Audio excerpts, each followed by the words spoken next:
Welcome, everyone. Welcome to the College of Science Fall 2023 commencement. Buenas tardes y bienvenidos. Hoy celebramos la ceremonia de la convocatoria del Colegio de Esencia. Gracias por unirse a nuestra celebración. As we celebrate this special day, we respectfully acknowledge the University of Arizona is on the land and territories of indigenous peoples. To date, Arizona is home to 22 federally recognized tribes, with Tucson being home to the O'odham and the Yaqui. Committed to diversity and inclusion, the university strives to build sustainable relationships with sovereign Native nations and indigenous communities through education offerings, partnerships, and community service. I'd now like to introduce Dr. Carmela Garzione, Dean of the College of Science.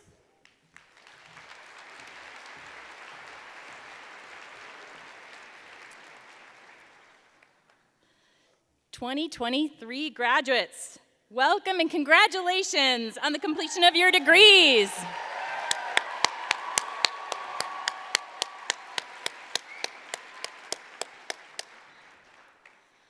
So most of you embarked on your college experience before the COVID-19 pandemic, which interrupted everyone's lives and required fundamental changes in the ways that we teach and learn. You have all adapted and you've persevered, and we are so proud to see each of you reach this day. To family and friends in the audience, these graduates have pursued very challenging degrees in the sciences, and as you can see, and every day in the news, science is playing a critical role in addressing challenges that face our society. Science is enabling us to answer difficult questions and solve exciting problems. It's allowing us to define new opportunities. Scientific discoveries transform our understanding to our ability to innovate and address some of the grand challenges that faced our society.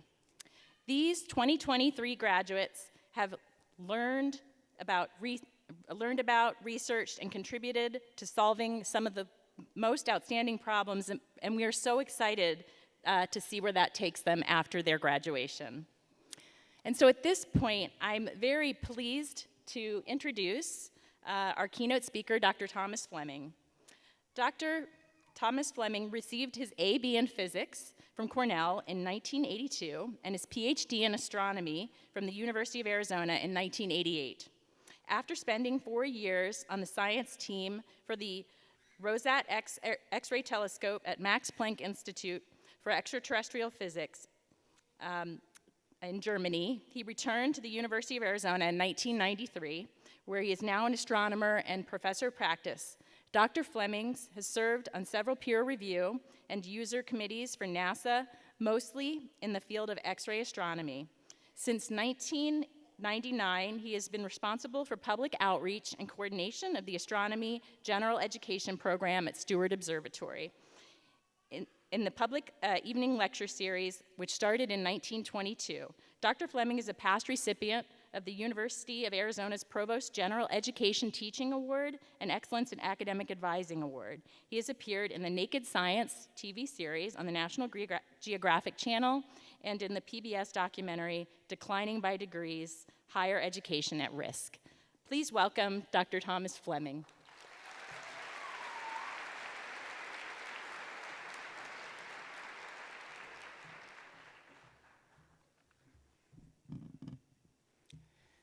Dean Garzione, Dean Gomez, department heads, friends and family, and members of the College of Science graduating class for the fall 2023 semester. Thank you. I too would like to add my sincere congratulations upon your achievement. These past 4 years, and in some cases 5 or 6 years of study, have finally paid off, and you are receiving your bachelor's, master's, and doctor's degrees today. As you go out into your careers, which in some cases will be further study in graduate or professional school, or careers in academia or in the private sector, you'll probably not remember 10 or 15 years from now who your commencement keynote speaker was. I'm honored that it's me, but I thought, I should probably give you a story that you can remember, a story that will perhaps teach you a lesson. Let's call it a parable. I'd like to tell you the story of one of Dean Garzione's predecessors. In fact, he was one of President Robin's predecessors. I'd like to tell you the story of Andrew Ellicott Douglas. Andrew Ellicott Douglas graduated from Trinity College in Hartford, Connecticut. Upon receiving his degree in physics and astronomy, he took a job with the Harvard College Observatory. In 1891, he left for Peru, where he established an observatory to complete a survey of stars that needed to be done in the southern hemisphere. Upon his return to the United States in 1894, he was hired by a gentleman by the name of Percival Lowell. Lowell was a very wealthy merchant from Boston who was also an amateur astronomer, and he wanted to build one of the largest telescopes in the world at the time in the Arizona Territory.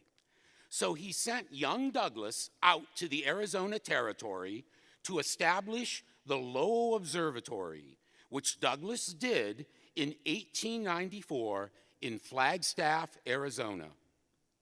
For the next 7 years, Douglas was the principal observer at the Lowell Observatory, observing primarily Mars. The planet Mars was of special interest to Percival Lowell. Now, at the time, Lowell, when observing Mars, thought he saw a pattern of lines on the surface, which he interpreted as canals. In fact, Lowell was publishing books where he described the intricate network of canals that he had observed from his telescope in Flagstaff. He theorized about the civilization that had to exist on Mars in order to bring water from the polar cap regions down to the more arid equatorial regions of the Martian surface. Now, we know today that this was complete nonsense. However, at the turn of the 20th century, it was conventional wisdom that there was a civilization on Mars. In fact, this is what inspired writers such as H.G. Wells to write his novel, The War of the Worlds. However, young Douglas didn't see the canals on Mars. In fact, he went to extraordinary lengths to try and quantify the visual observations that were being made of Mars at the Lowell Observatory. Douglas constructed a model image of Mars on the roof of his house and then observed it with the telescope 2 miles away so that he could have some idea of what the inaccuracies were in visual observations using that telescope. Well, everything came to a head in December of 1900 when Douglas reported to Lowell, who was in Boston, that he had seen some sort of wisp, some sort of feature in the atmosphere of Mars. Maybe it was a cloud, or maybe a reflection of light. No one really knows. However, Lowell then reported this to his friends in Europe, and a game of telephone ensued. You know the game telephone? Well, actually, it was a game of telegraph. After the story had been repeated from astronomer to astronomer and friend to friend, journalists from the United States and Europe started contacting Douglas, asking him what the Martians had told him. Somehow, it had turned into a story that Douglas had been contacted by the civilization on Mars. Well, Douglas was mortified. So he expressed his misgivings about Lowell's methods and tactics vis-a-vis Mars to the business manager of the Lowell Observatory. Unfortunately, the business manager happened to be Percival Lowell's brother-in-law. And so he reported what Douglas had said to him to Lowell. And immediately, Douglas was fired. Douglas was fired for casting doubt on the theories of his employer. In essence, Douglas was fired for being a good scientist. Douglas found himself without a job in astronomy for 5 years. I wouldn't be surprised, though I have no evidence of this, if Lowell had blackballed him. And so to make ends meet, Douglas would teach part-time at Northern Arizona Normal School, which is now Northern Arizona University. He also served as the probate judge of Coconino County. It was also during this time that Douglas studied pine trees in Flagstaff, pursuing an idea that measuring the number and widths of tree rings could be used to reconstruct the climate history of the region. It wasn't until 1906, through his connection to a very interesting woman, Clara Fish, who was the very first student to enroll in the University of Arizona, that he landed a permanent job. Clara Fish was also teaching at Northern Arizona Normal School, and when she returned to Tucson, she put in a good word for Douglas, and he was hired here as really the first professor with a background in physics and astronomy. Douglas founded the Department of Physics and Astronomy in 1906. He then went on to be interim president of the University of Arizona in 1910. And upon the hiring of a permanent president, he became the dean of the College of Letters, Arts, and Sciences, which is the predecessor to our current College of Science. In the meantime, he tried to convince the members of the territorial legislature of Arizona and later the state legislature of Arizona to fund an observatory, but to no avail. Finally, again through an introduction from Clara Fish, he met Mrs. Lavinia Stewart of Oracle, Arizona.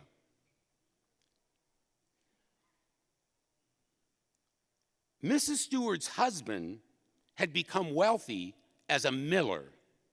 Mr. Stewart had founded the Peoria Oat Company, which later became the Quaker Oat Company.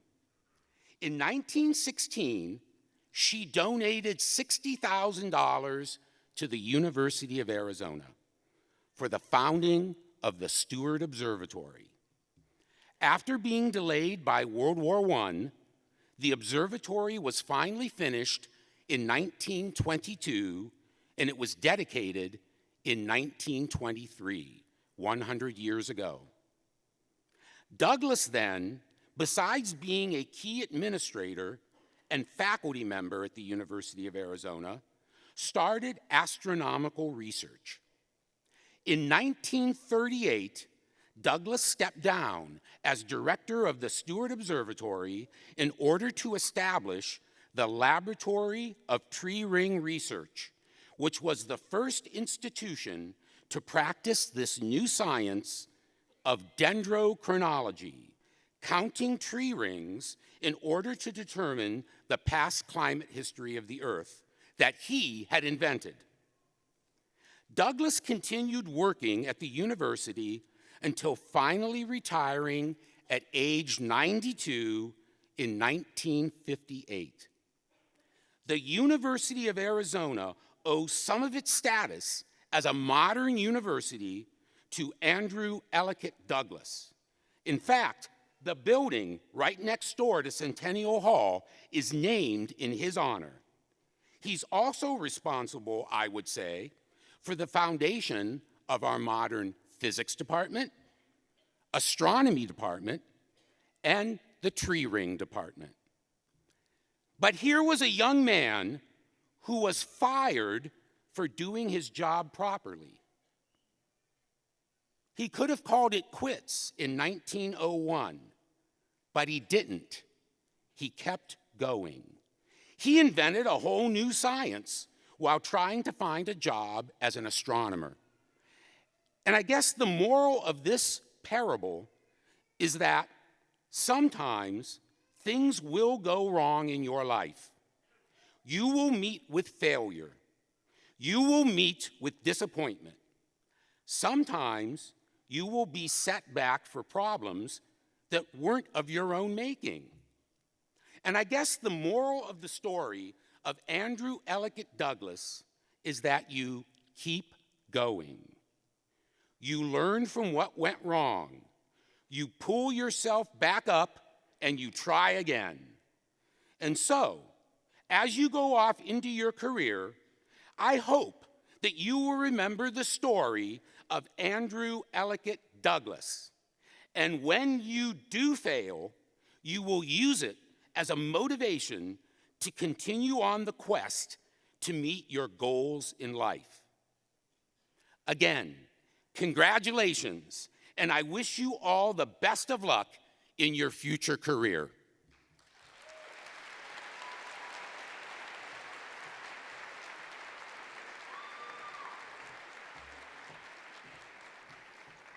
Thank you so much, Dr. Fleming.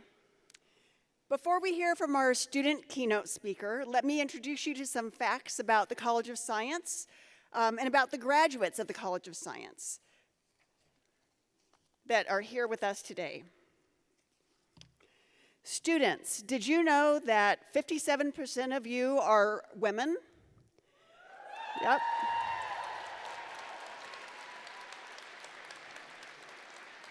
"34% of you are from underrepresented minorities.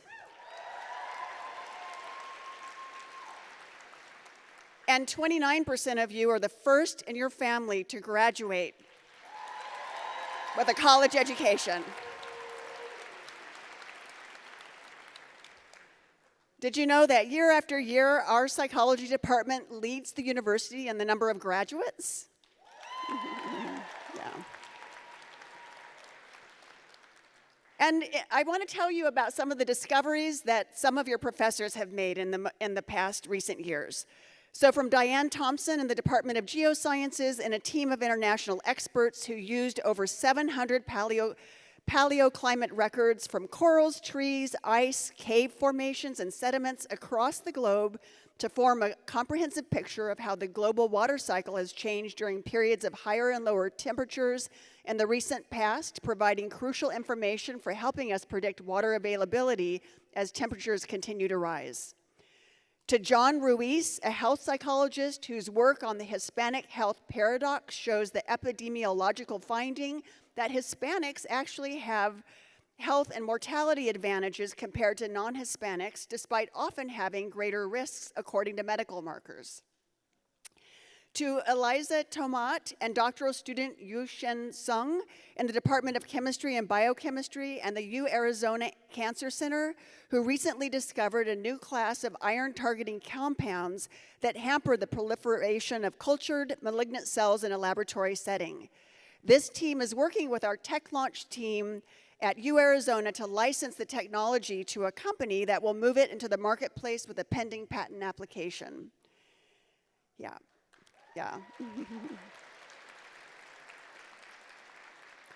And finally, to Dante Loretta, Heather Enos, and Danny Dell'Agustina from the college's Lunar and Planetary Laboratory, who led the first ever NASA return sample mission to an asteroid and are now spearheading the founding of the Arizona Astrobiology Center. On September 24th, the OSIRIS-REx spacecraft returned the sample of Bennu to Earth. I'm sure you're all aware of that, before making its first maneuver towards the near Earth asteroid Apophis, initiating the start of the OSIRIS-APEX NASA mission led by Danny Della Gustina, who is also a proud Hispanic. Yes. We are proud that in addition to the many staff and faculty who participated in the OSIRIS-REx mission, many Arizona students were critical to the success of OSIRIS-REx. Some of you out there contributed to this and will continue to be essential to the success of this mission. Now let's hear from a truly exceptional student representing the fall 2023 class. I'm going to take a few minutes to introduce Kristen Sabin. She's on the stage, and she'll get up in just a moment to speak to you. So she is our outstanding senior for the College of Science. Outstanding seniors must have a minimum GPA of 3.5 and be leaders in research and in the community. Kristen is graduating with a Bachelor of Science in Ecology and Evolutionary Biology and minors in French and Sustainable Built Environments, all the while completing 3 NASA Center internships, with her most recent at the Kennedy Space Center in Florida, from which she flew in for commencement. During her undergrad, Kristen completed 6 research projects, including 2 with Dr. John Weens in the Department of Ecology and Evolutionary Biology, 3 with NASA, and 1 with Matt Good in the School of Natural Resources and the Environment.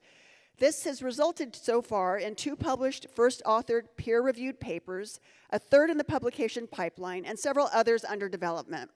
Kristen also presents her research regularly at professional scientific conferences.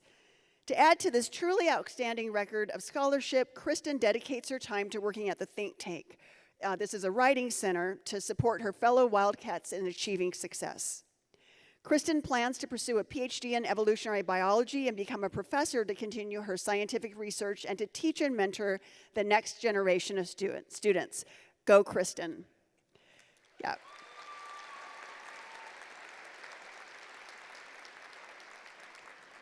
And as is tradition in the College of Science, our outstanding senior will share some thoughts with her fellow undergraduates.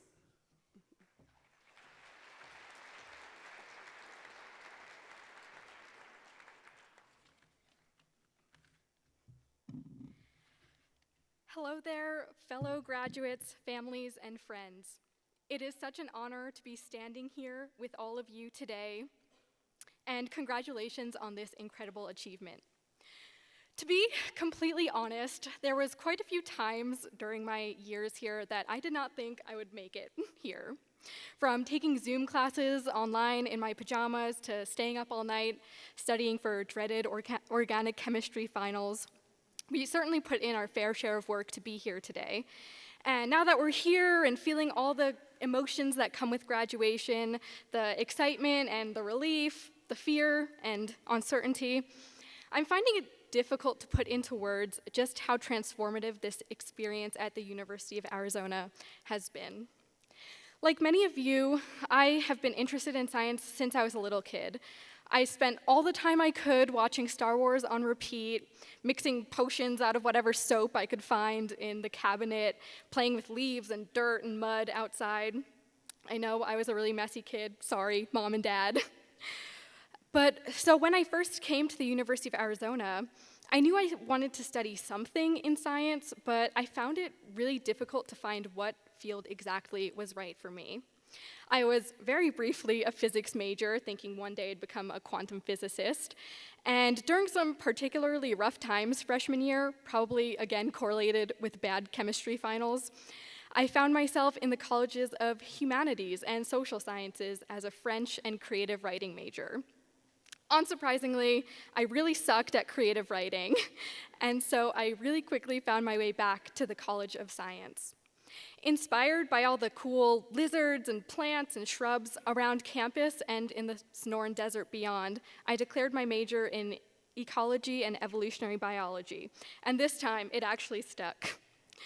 Throughout my time in the EEB department, I've had the incredible opportunity to learn from and collaborate with incredible faculty on fascinating questions in our evolutionary history.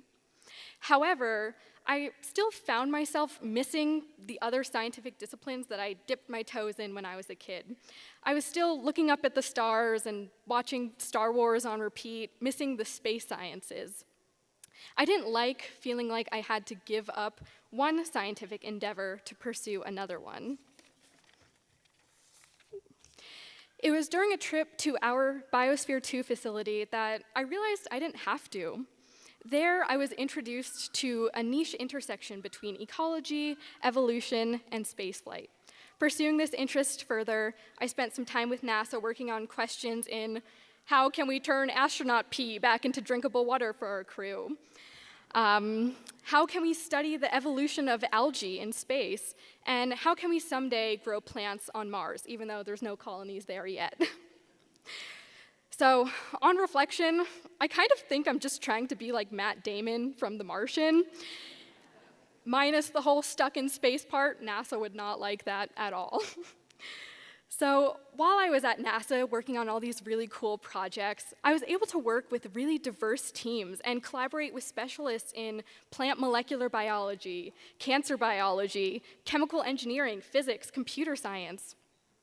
It was through this experience that I realized how truly interdisciplinary real-life endeavors in STEM are.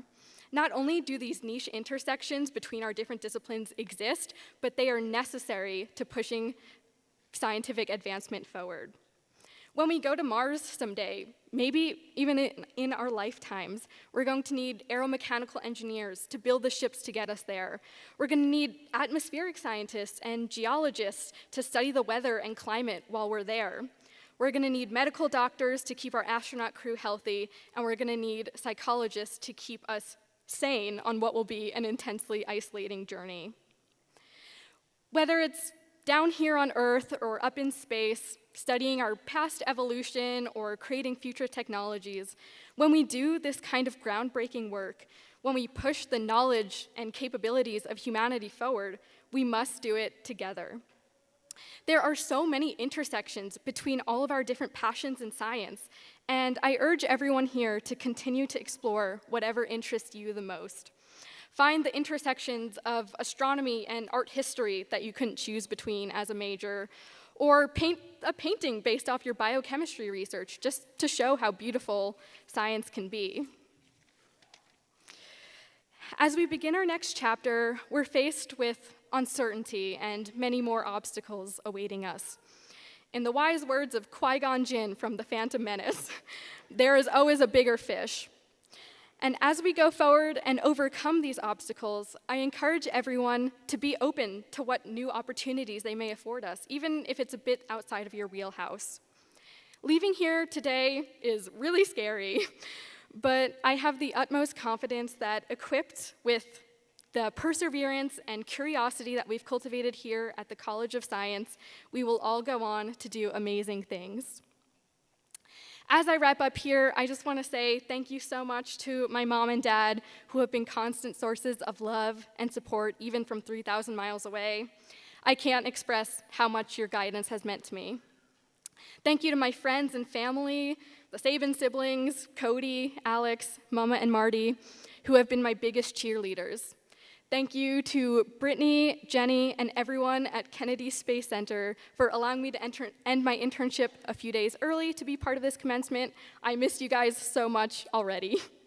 And finally, thank you to all my fellow graduates for being such incredible classmates over the years and for being here today. Congratulations again to my fall class of 2023. I cannot wait to see all of the science we're going to practice, explore, and discover. Thank you.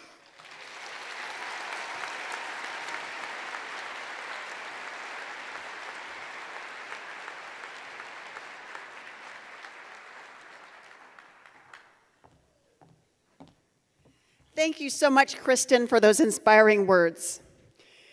So, we'll now begin the process of recognizing our graduates.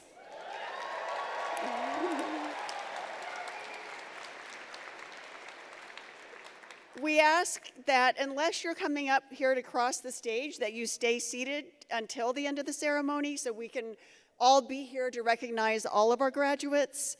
And here's what will happen. Each department representative here on the stage will come forward to introduce their department.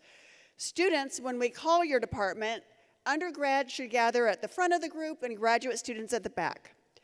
Faculty advisors planning to hood their students should join their graduate student in line. Graduate students, this is important, as well as for faculty who are hooding them. If you're a graduate student, you should stand in front of the stage on the X. The faculty member needs to stand behind you so that they have enough height to hood you. So the faculty member in back, graduate student in front. Family, loved ones, and friends, we will display a message your student composed as we announce their name. You'll see that behind us. And just a few things to keep an eye out for. Many of our students participate in undergraduate research, and if so, you'll see a logo on their slides indicating this. And many of our students also received awards for academic excellence. This is indicated by colored braided cords worn by the graduates. If students have a gold cord on, like Kristen had, that means they were outstanding senior for their department. And so I'm now, before we actually start, the last thing I want to do is introduce the name readers. We're so grateful to have Dr. Lisa Elfring, who's Vice Provost for Instruction and Assessment, Biology Education, who is a Biology Education Specialist in Molecular and Cellular Biology and Associate Professor at Bio5 Institute. Can you raise your hand, Lisa? Well, we'll see her up there. And Tori Hidalgo, Associate Professor of Practice in the Department of Chemistry and Biochemistry. Okay, let's get started.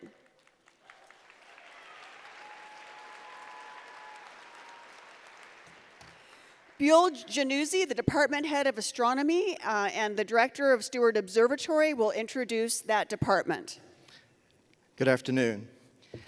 Our students and staff and faculty have been exploring the universe together for over a century and sharing what we learn with the world, whether it is imaging the event horizon of a black hole, or imaging planets around other stars, or helping to build the most powerful telescopes in the world.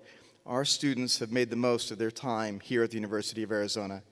And this coming spring, we're looking forward to the largest graduating class in our history. But today, we're just as enthusiastic to celebrate the journey of one of our graduate students on her important road to completing her PhD.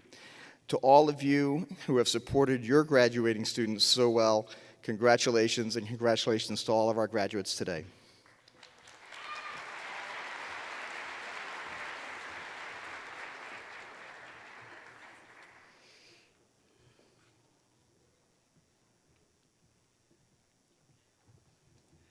Jasmine Washington.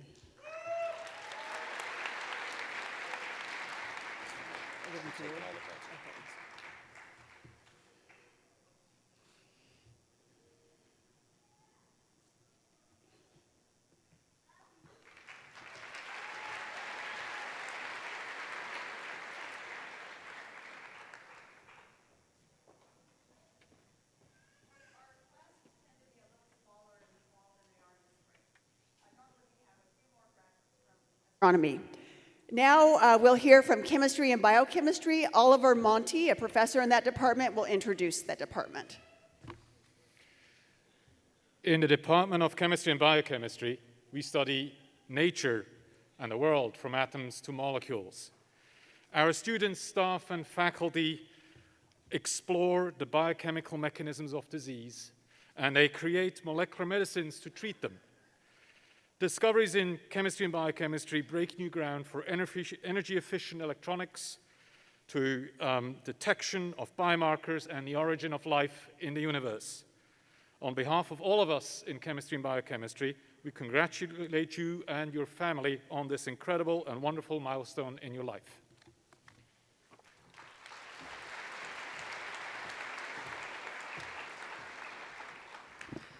Zach Stebner.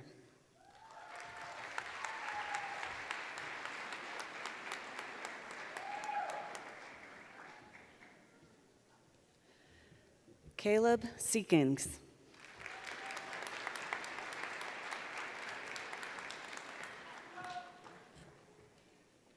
Caroline Coppinger.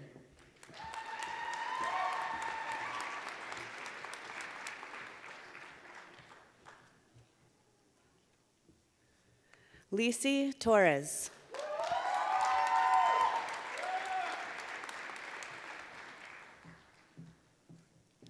Megan Davis.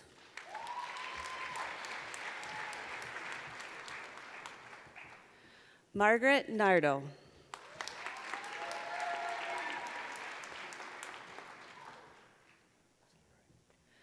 Julian Dressler.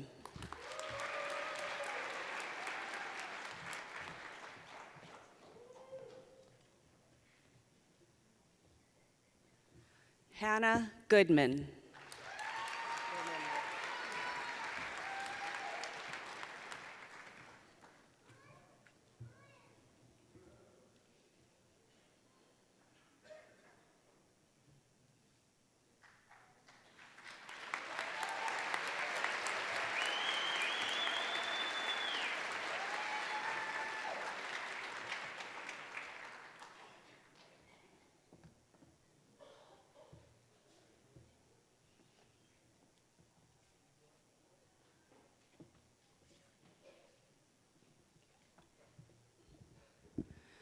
Kushani Hegaway.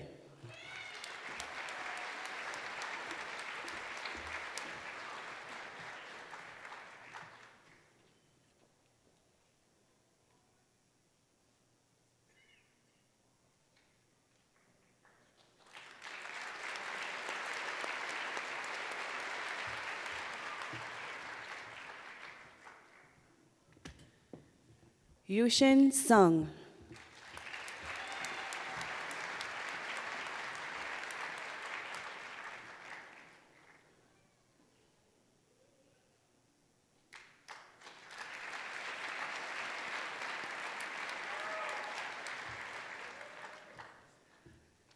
Beverly Feng.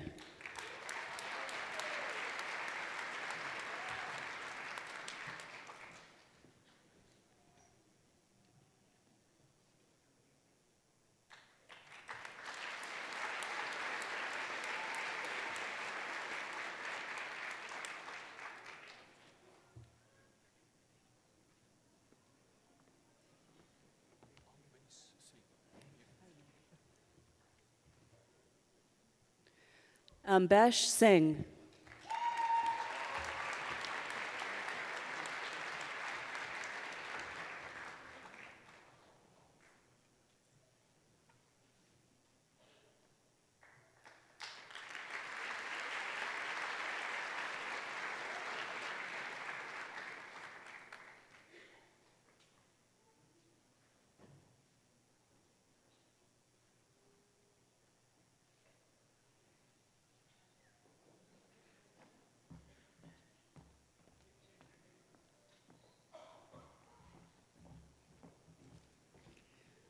We'll now hear from Christian Kohlberg, the Interim Department Head of Computer Science.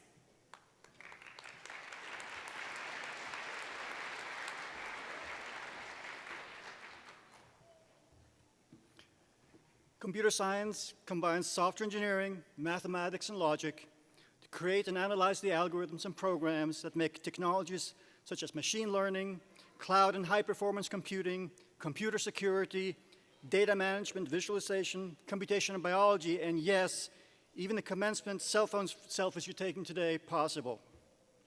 Our department offers PhD and master's graduate degrees, Bachelor of Science and Bachelor of Arts undergraduate degrees, and starting in the fall of 2024, a Bachelor of Science in Artificial Intelligence. On behalf of our 44 faculty and staff and our nearly 1,500 graduate and undergraduate students, I invite you to join us in congratulating this fall's computer science graduates.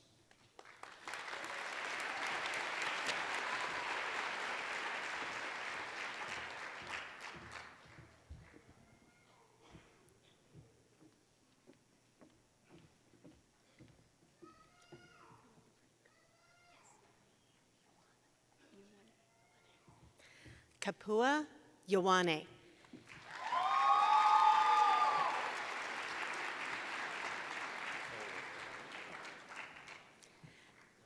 Benjamin Brixon.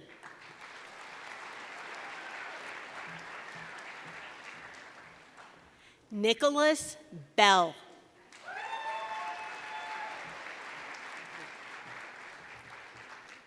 William Kim.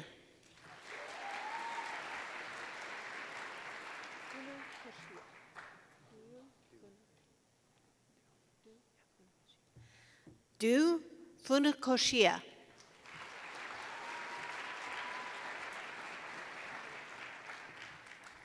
Ryan Cabrera.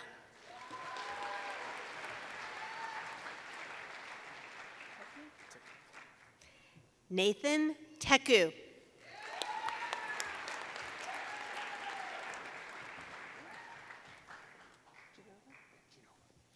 Luke Genova.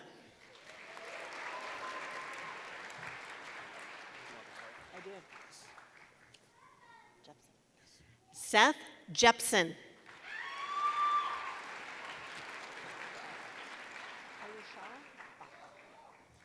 Kalushal Bhatt.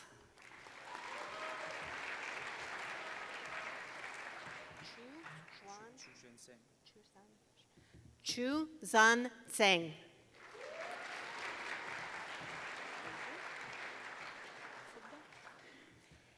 April Sigda.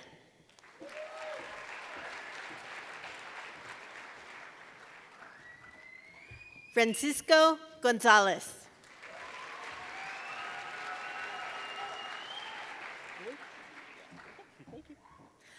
Brian Vu.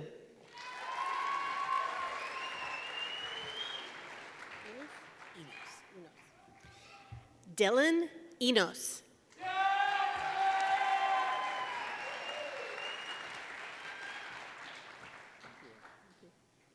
Duke Speed.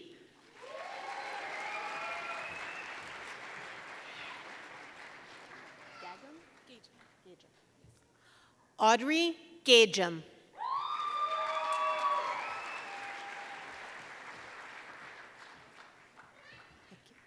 Hayden Price.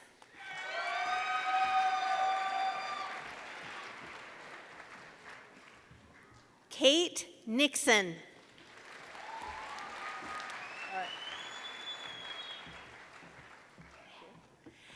David McLean.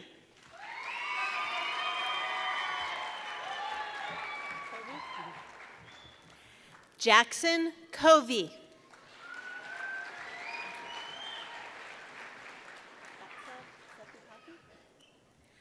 Vatsav Sethupathi.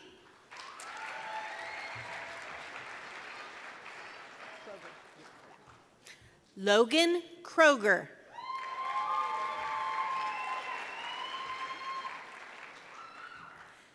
Gregory Jenkins.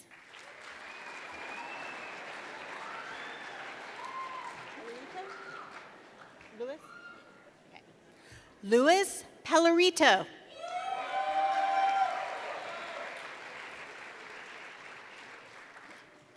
Brennan Mitchell.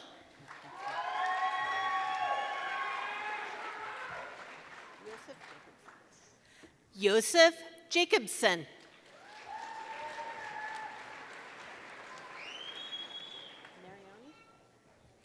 Mason Mariani.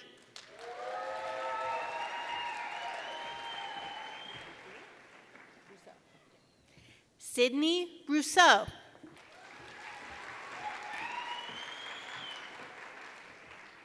Sydney Hicks.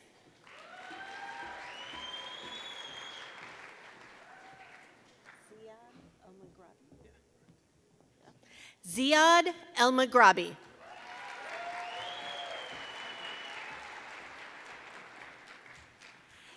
Aniket Panda.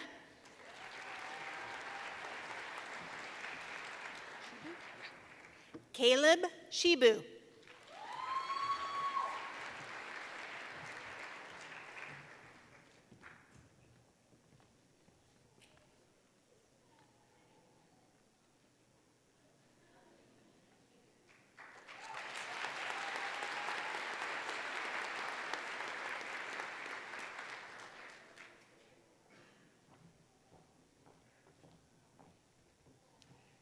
Mike Warraby, the department head of Ecology and Evolutionary Biology, will introduce that department.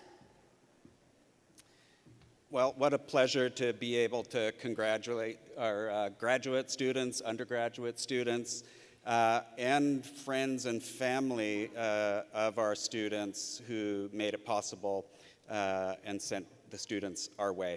Our department, Ecology and Evolutionary Biology, was the first to do away with old-fashioned organization of biology by kind of organisms, plants, animals, and look at the processes of how plants and animals and other life forms interact with each other and their environment, and how doing so successfully or not leads to change and adaptation through time. Our students are the very heart of our program. Many do research in our department, and we house majors in biology, bioinformatics, and ecology and evolutionary biology.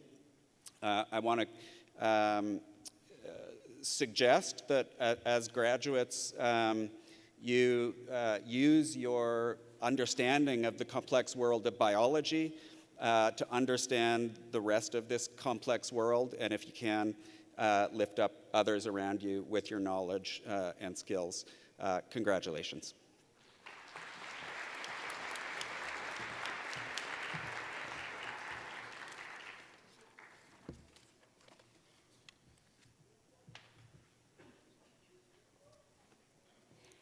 Damian Rodriguez.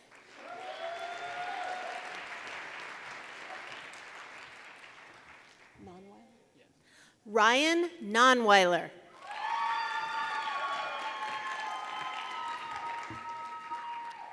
Ariana Perea.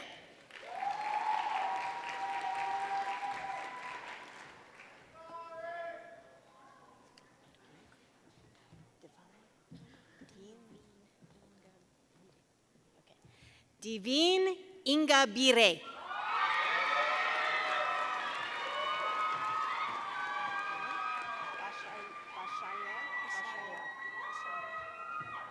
Bashir Ahmed Hassawi.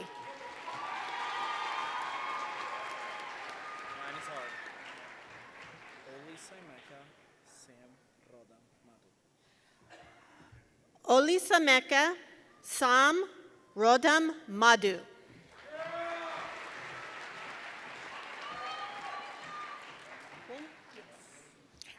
Catherine Quinn.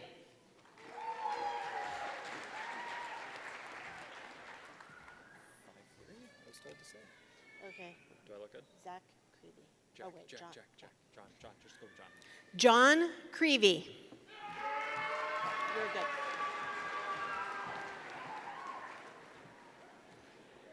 April Galindo.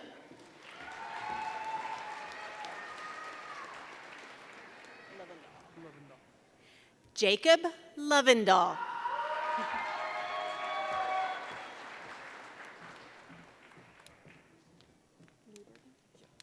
Russell Lieberman.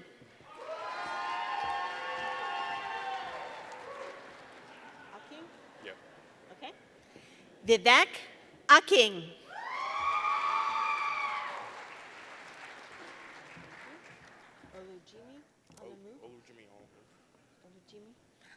Olujimi Alamu.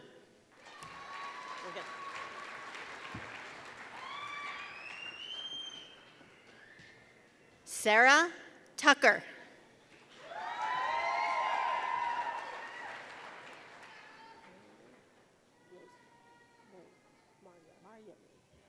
Maryalee Rosen.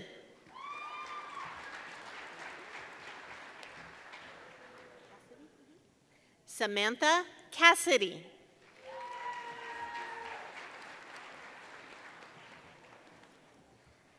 Stephanie Maldonado.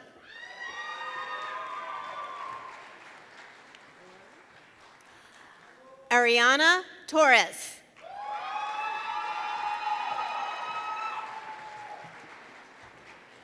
Olga Munoz.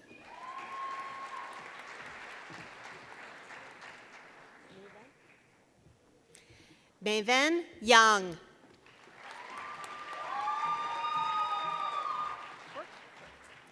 Grace Quirk.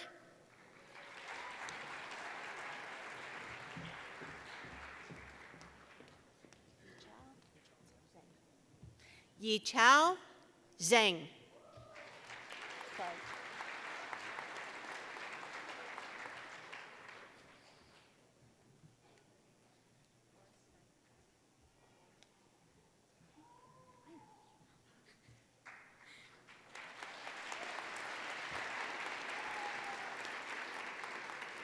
Kristen Sabin.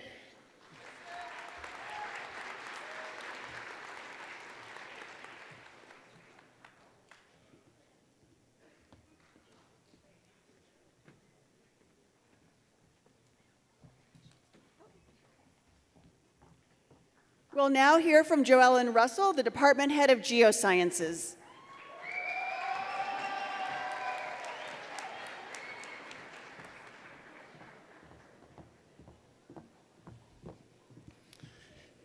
We study our home. We study our home, the only home we've ever known, right? The geologic Earth system history of the life support system for all of us. We study earthquakes, not just here or in California, but on Mars. We study the earth materials that fuel our homes and make it possible for us to build our buildings and everything else. We study the earth. We study the geologic systems that make up our life support system. I am so proud to be here today to celebrate with all of you these amazing students. I am in awe of their courage, their integrity, and their endurance. I am thrilled to be here today to celebrate with all of you, and we are Geosciences.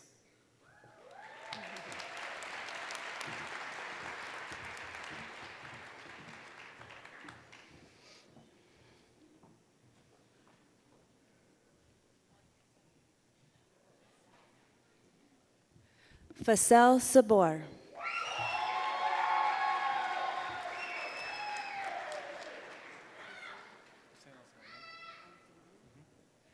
Hussein Alasamanan.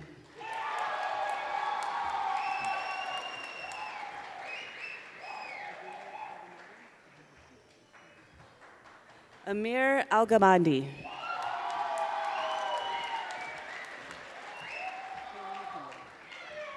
Haley McKinley.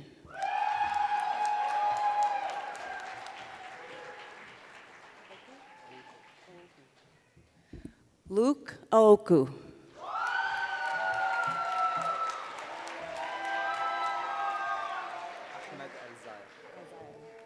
Ahmed El-Zaire.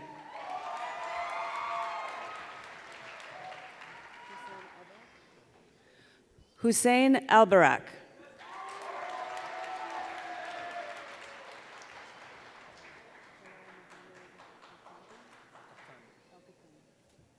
Talal Muhammad Al-Katani.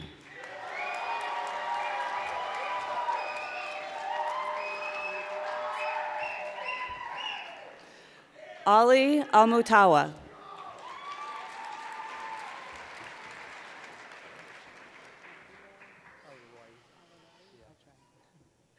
Abdullah Al-Urai.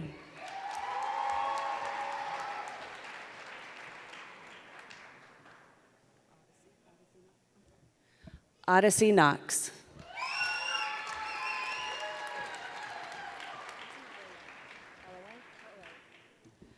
Fatimi Alawo.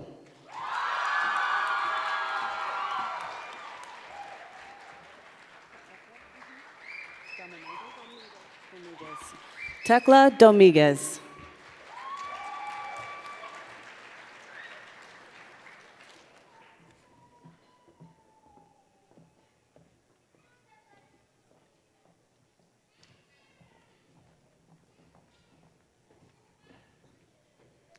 Chris Castro, the Interim Department Head of Hydrology and Atmospheric Sciences, will introduce that department.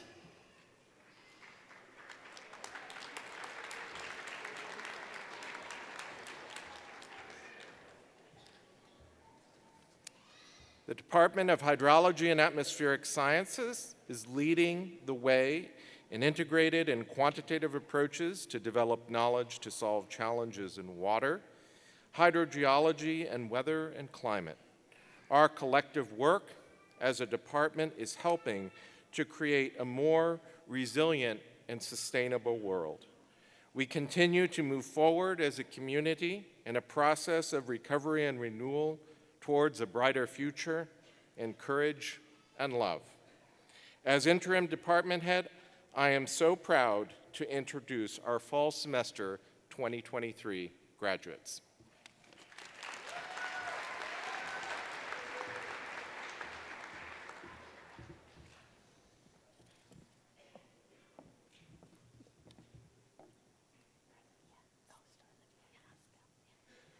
Starlivia Casca.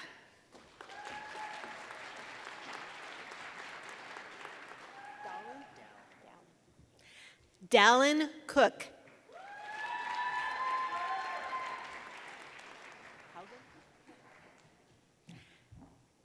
Hannah Haugen.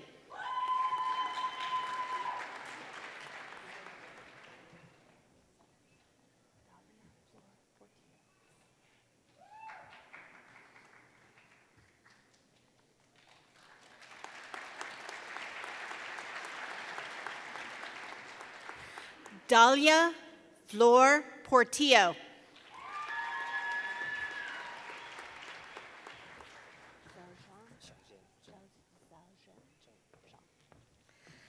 Zhaozhang Zheng. Oh, sorry. Not really.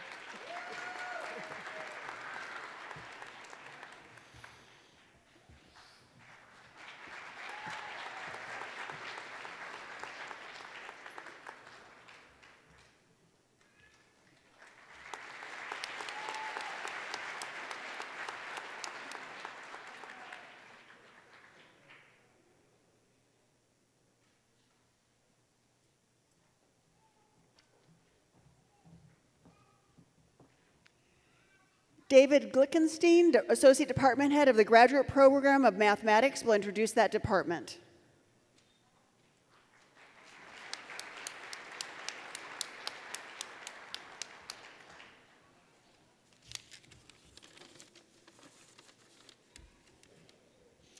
Congratulations, graduates, families, and friends. Mathematics is the art and science of numbers, shapes, measurement, randomness, and structure. It is the fundamental language of science, engineering, and technology. It's what transforms data into scientific laws, observations into predictions, and uncertainties into probabilities. We're happy that every person graduating today has mastered a lot of mathematics on their path to the degree, and that most of you have come through our classrooms. The department's degrees prepare students for many careers ranging from information technology, logistics, manufacturing, to data science, finance, insurance, and education. They are also key foundations to advanced study of physical, biological, and social sciences and engineering. Graduates, we're very proud of you today for your academic achievements, for your grit, and for your resilience. You've accomplished a lot already, and we're looking forward to seeing all the great things that you will do in the future. Congratulations to graduates and families. We wish you all the best in your future endeavors.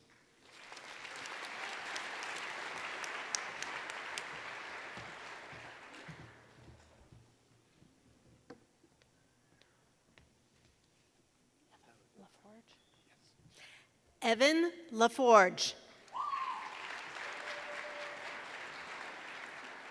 Up this way. Ross, this way.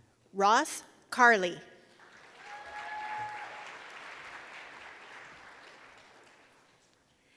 Patrick Norton.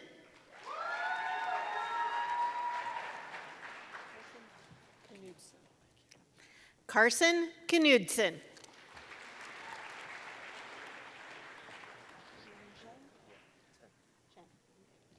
Junjae Chen.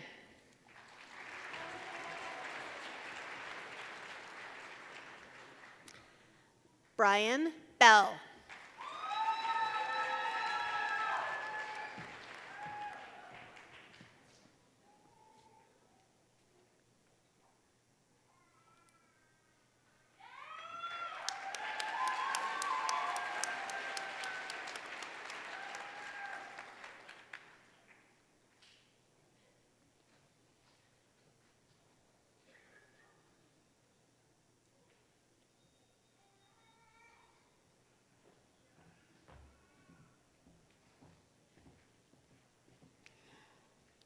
Brian Gutenkunst, the department head of molecular and cellular biology, will introduce that department.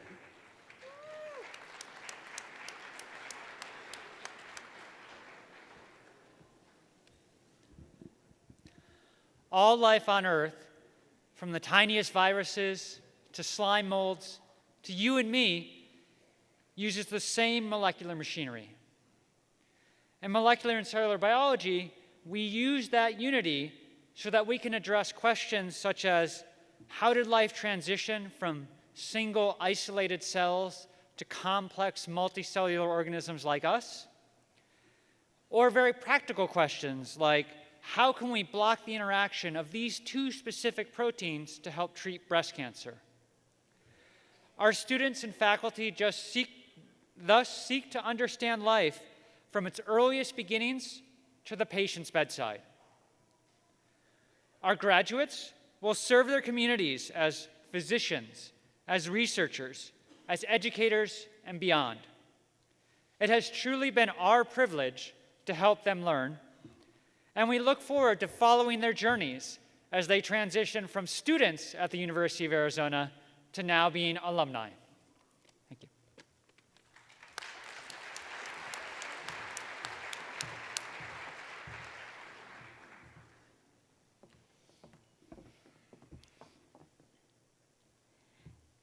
Emily Peña Herrera.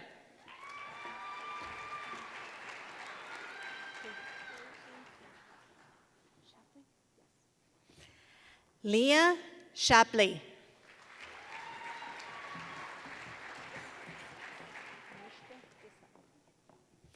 Anushka Desai.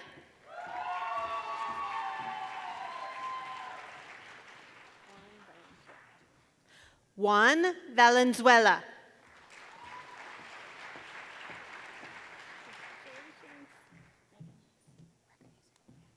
Sofia Reganisi.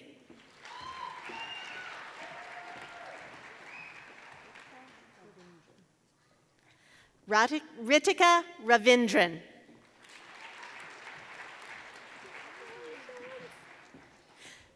Nicole Hanover.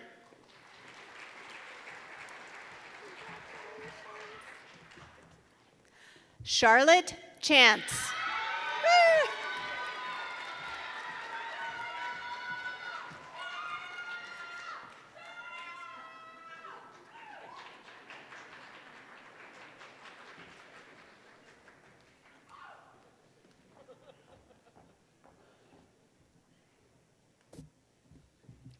Conrad Zensmeyer, the department head of neuroscience and cognitive science, will introduce that department.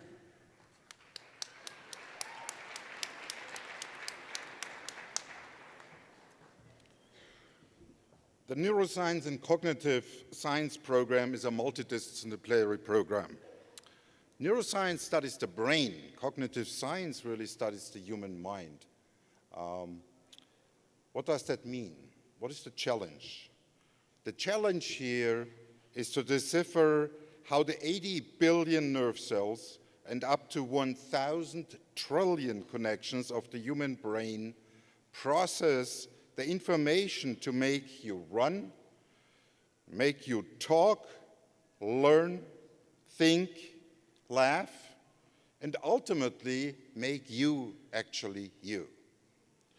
Solving this complex problem will help us to improve how we educate our kids, how we organize our society, and how we treat the devastating diseases of the human brain.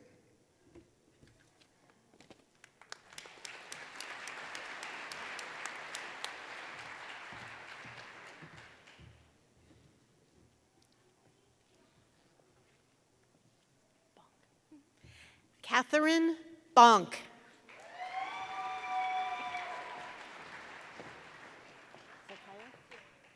Sylvia Zakayo.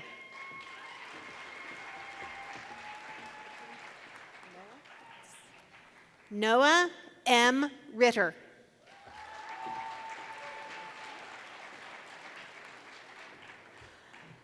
Laura Dickinson.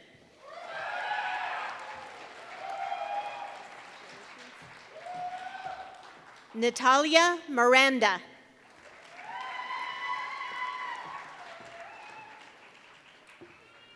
Andrea Gonzalez.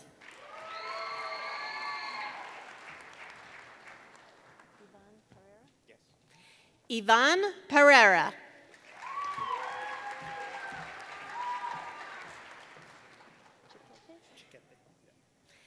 Victor Chiquete.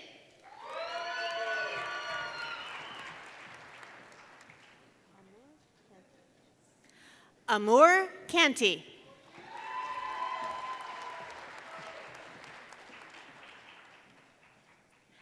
Hannah Lopez.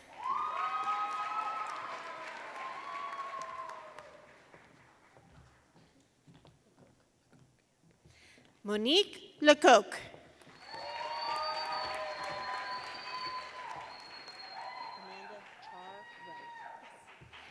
Amanda Char Roman. Got it. Jake Simons.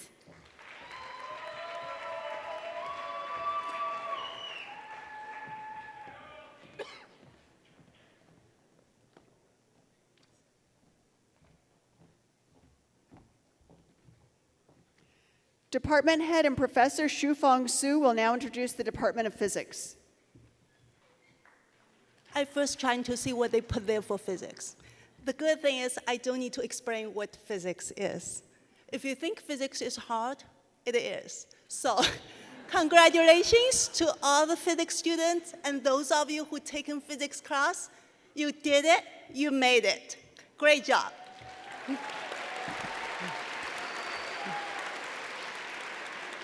And if you also think physics is an ancient subject, that is true also. But we are also changing and we are evolving, both in physics education and physics research. So just about 4 hours ago, we learned that physics department won the Provost Investment Fund for our proposal for studio-style teaching. This will be a modern way to transforming our teaching for introductory physics. How many of you have taken introductory physics from us? Okay, I see many hands, but not very enthusiastically. I'm not going to ask why. And it's going to be different from now on. So go physics, go science. Go physics!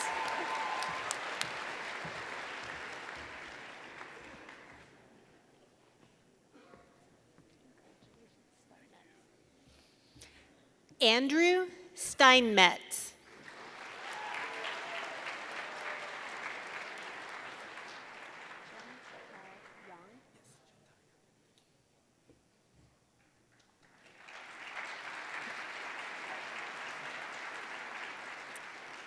Cheng Tao Yang.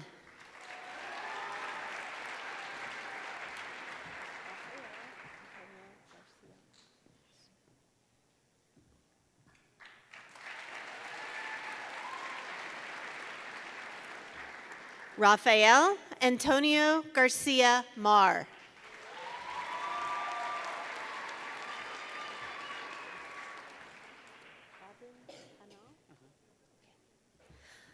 Pravin Kanal.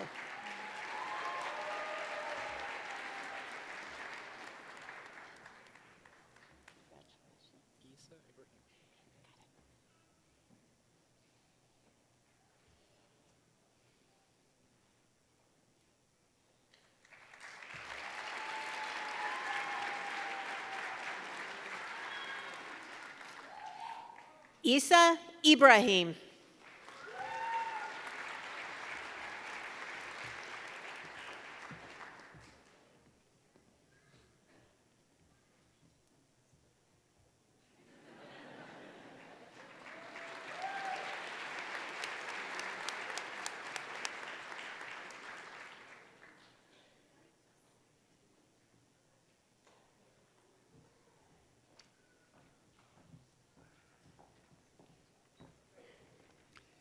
Tommy Koskinen, Associate Professor, will introduce planetary sciences.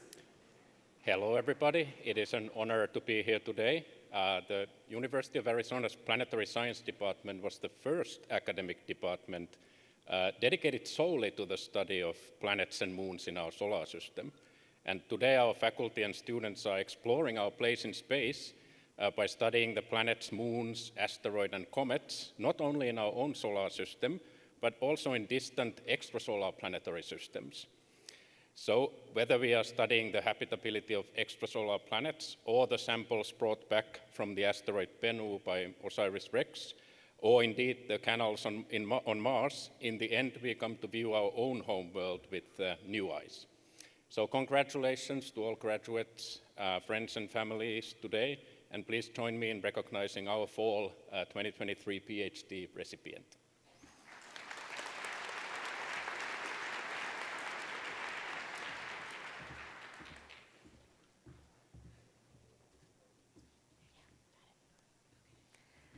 Zara Brown.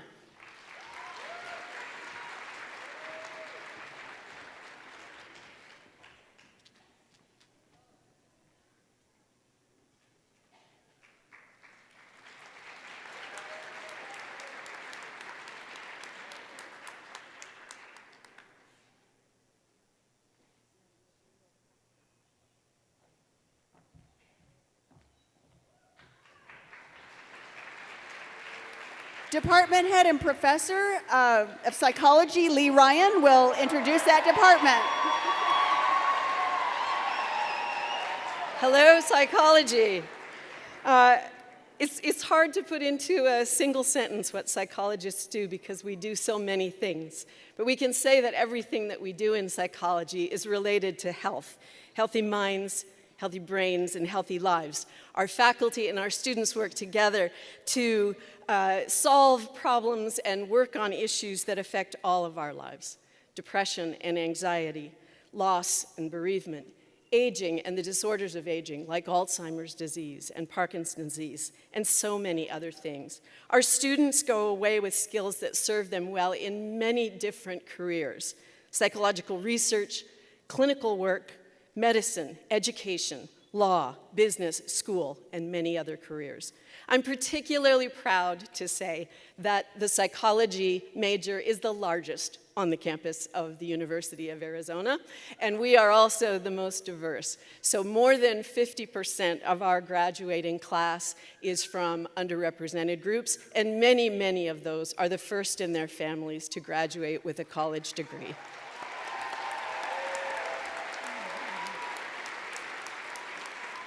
So congratulations to our psychology graduates and to all the graduates in the College of Science.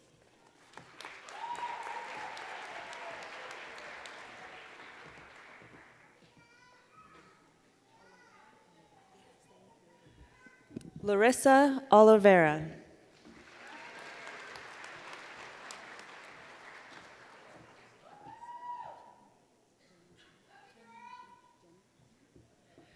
Jenny Lee.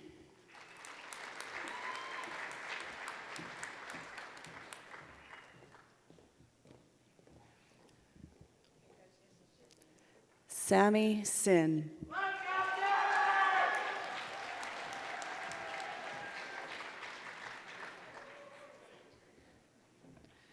Yeseta Vega.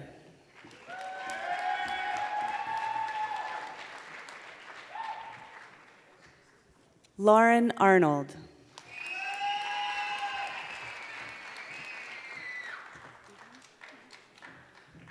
Emma Egan.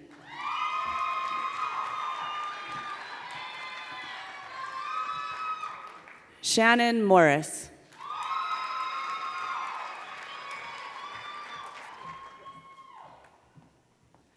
Catherine Westcott.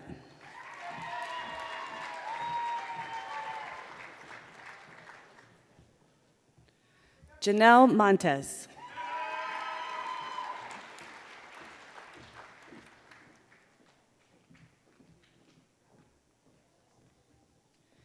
Adriana Bracamote.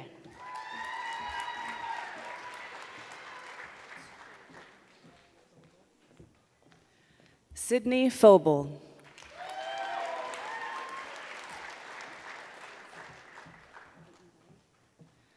Peyton Dowdy.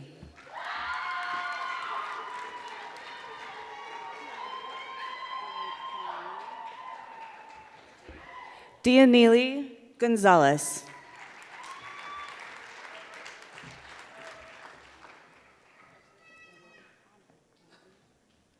Anvi Kumar.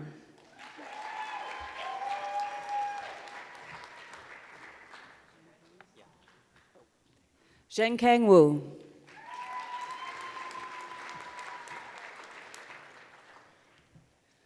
Elizabeth Barnett.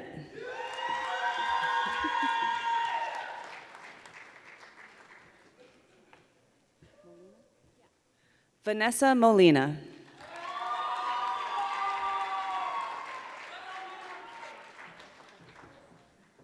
Jay Shakatano.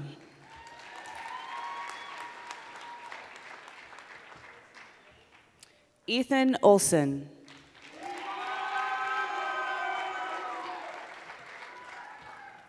Nikki Lopez.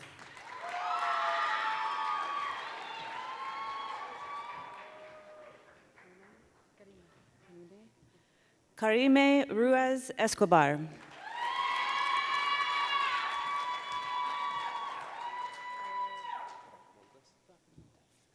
Carlos Bracamotes.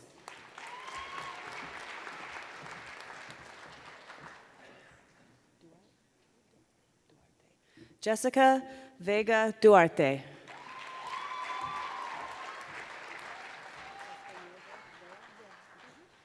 Andrea Espinoza Vea.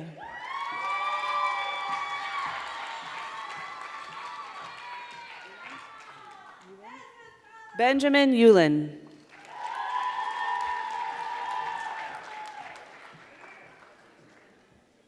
Zachary Klang.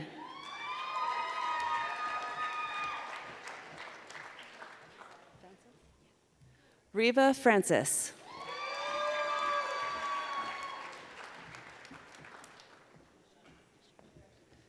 Riley Eschner.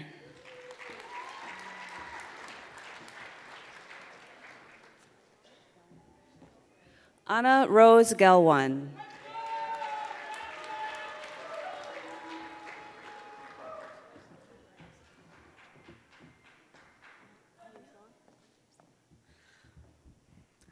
Ana Arizon.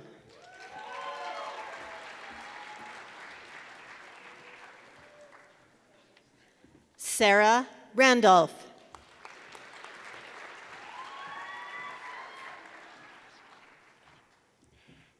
Hannah Struckman.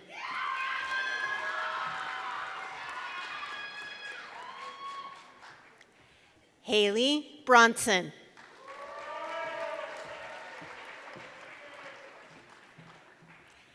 Abigail Rankin.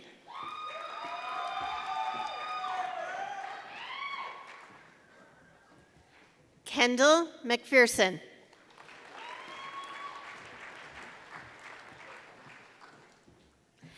Kathleen Payne.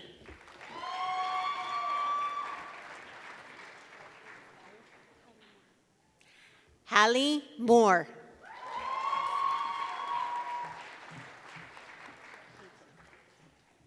Peyton Reens.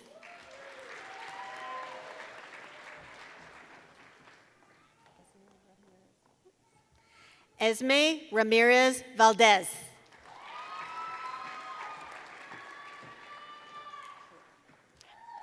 Tyler Herrera.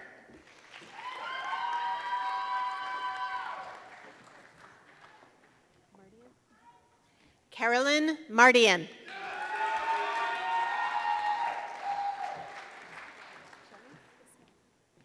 Sarah Chemas.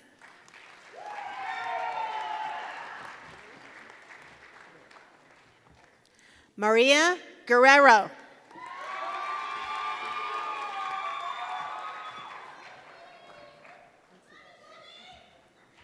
Tessa Encinas.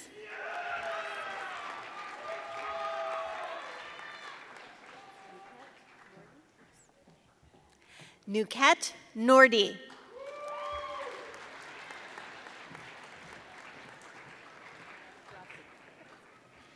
Diana Gracia.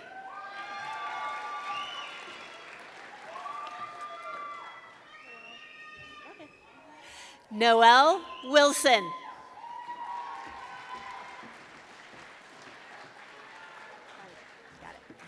Lindsay Klein.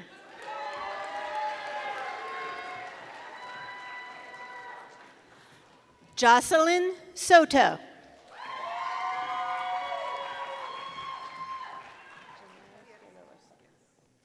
Janae De La Rosa.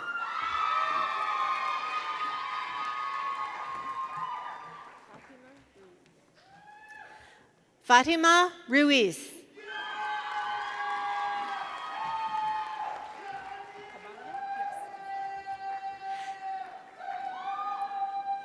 Chelsea Kabanga.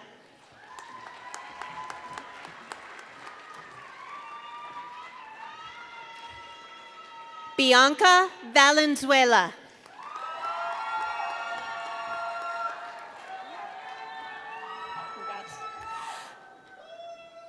Jordan Hall.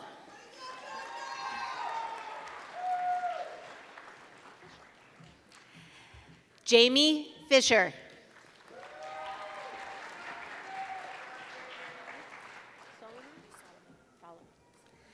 Sophia Solomon.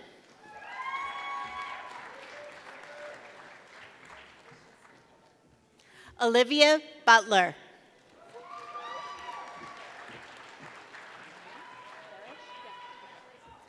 Sydney Farish.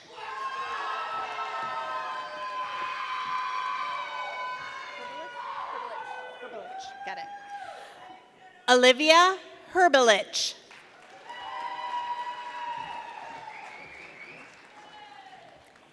Anna Foreman.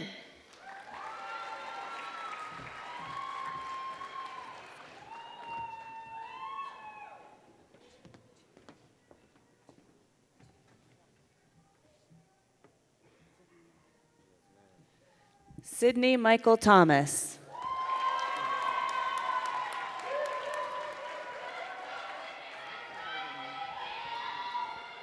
Coco Harding.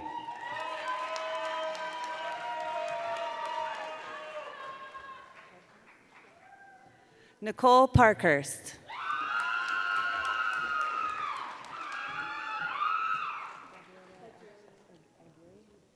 Gabriela Aguirre.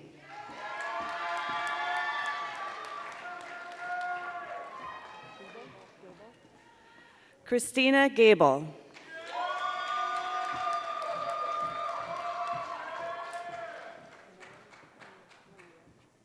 Malia Sanchez.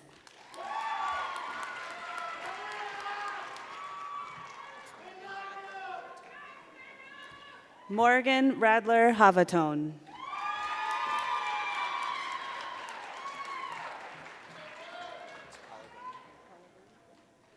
Joshua Polygon.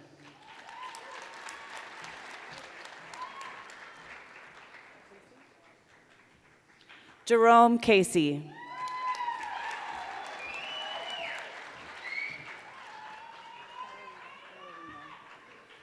Gallerina Perez.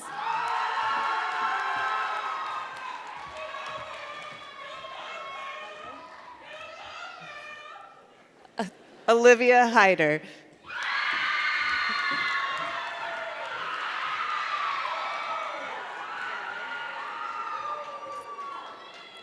Denali Morales.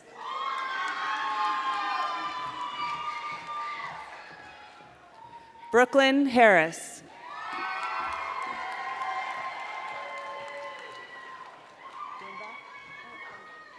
Meredith Broombach.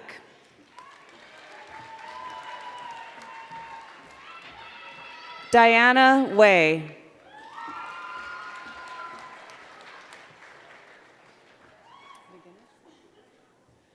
Caitlin McGinnis.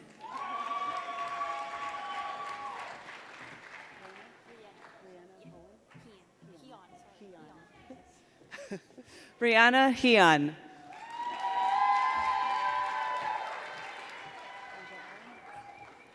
Asia Allen.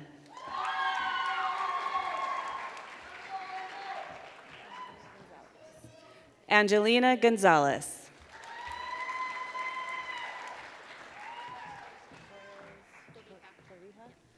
Emily Torres Torija.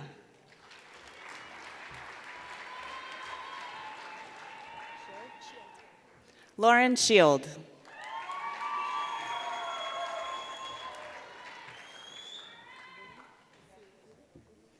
Winnie Zhu.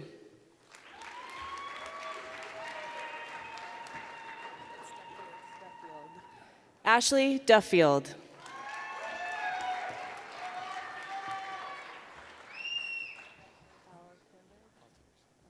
Michael Altavez.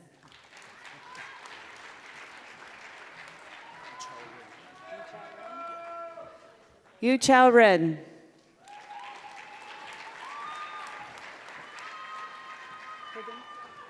Cassandra Higgins.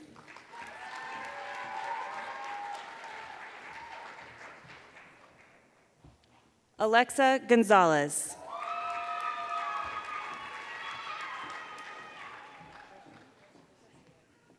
Ellie Dreschner.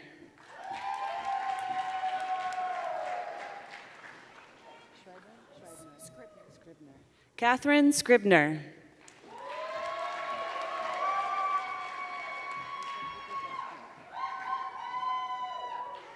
Rachel Cooper Blackmore.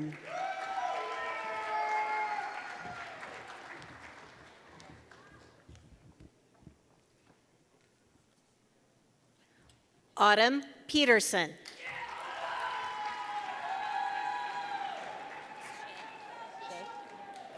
Shay Noonan.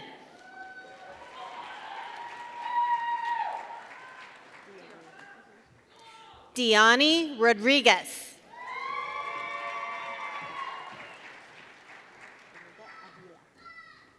Bernadette Avila.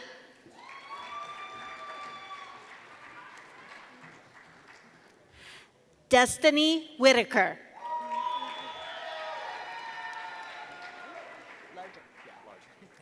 Matt Larger.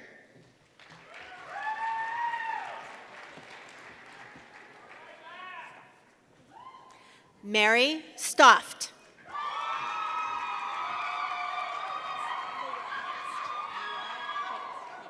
Got it. Noelle Hengst.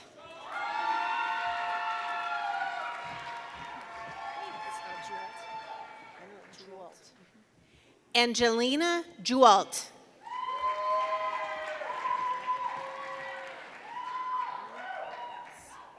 Evelyn Martinez.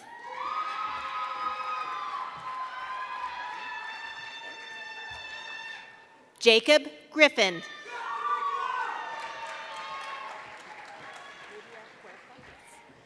Lydia Huerta.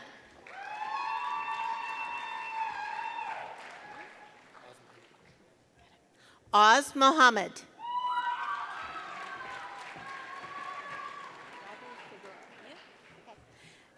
Gabi Figueroa.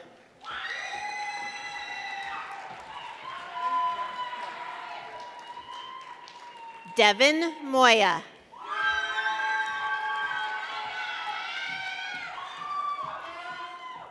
Nicole Maxwell.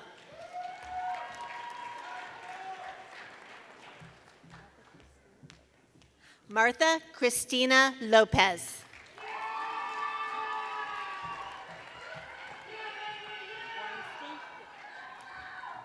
Paige Borenstein.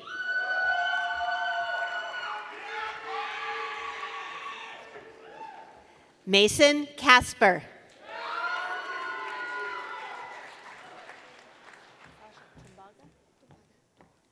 Sasha Tumbaga.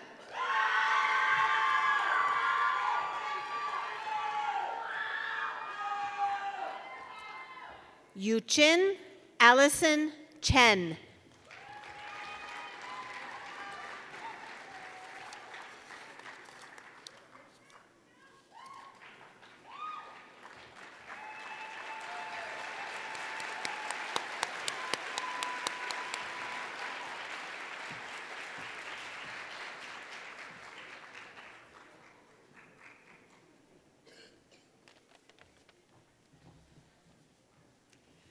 Last but not least, and then Dr. Dean Garzione is going to say a few words. We'll hear from department head and professor Mary Alt about speech, language, and hearing sciences. All right, congratulations, graduates, and congratulations to all the friends, families, and community members who supported you on this journey. Graduates from speech, language, and hearing sciences looked under the hood of an essential function that we often take for granted, communication. They've learned about sound waves, brain structure and function, spoken and signed language and culture, written language, ear anatomy, and more. They learned about how all these things work together to produce the magic of communication and what happens when there are challenges to that process, from things like brain injuries from stroke or traumatic brain injury, or neurodevelopmental disorders like dyslexia or developmental language disorder. I hope all our graduates leave with curiosity, critical thinking skills, and become ambassadors of better communication in any profession that they choose. Here's to a bright future and a peaceful one.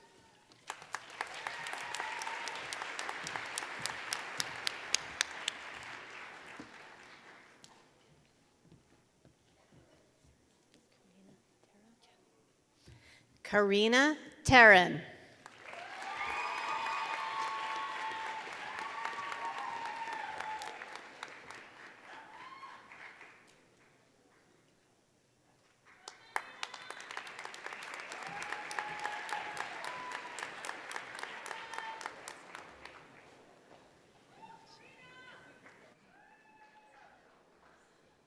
Well, graduates, as newly minted scientists, this is a critical time to pursue science.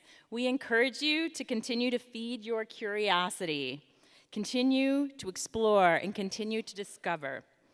Take time to listen and learn from new people and new experiences, but also be sure to share your experiences and your passion of science with others.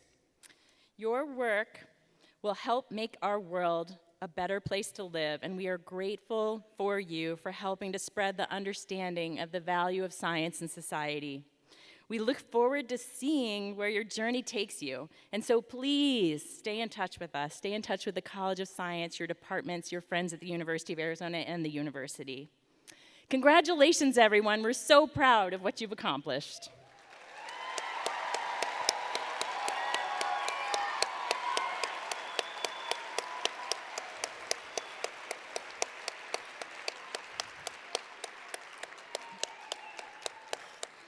I have a couple of little logistical things.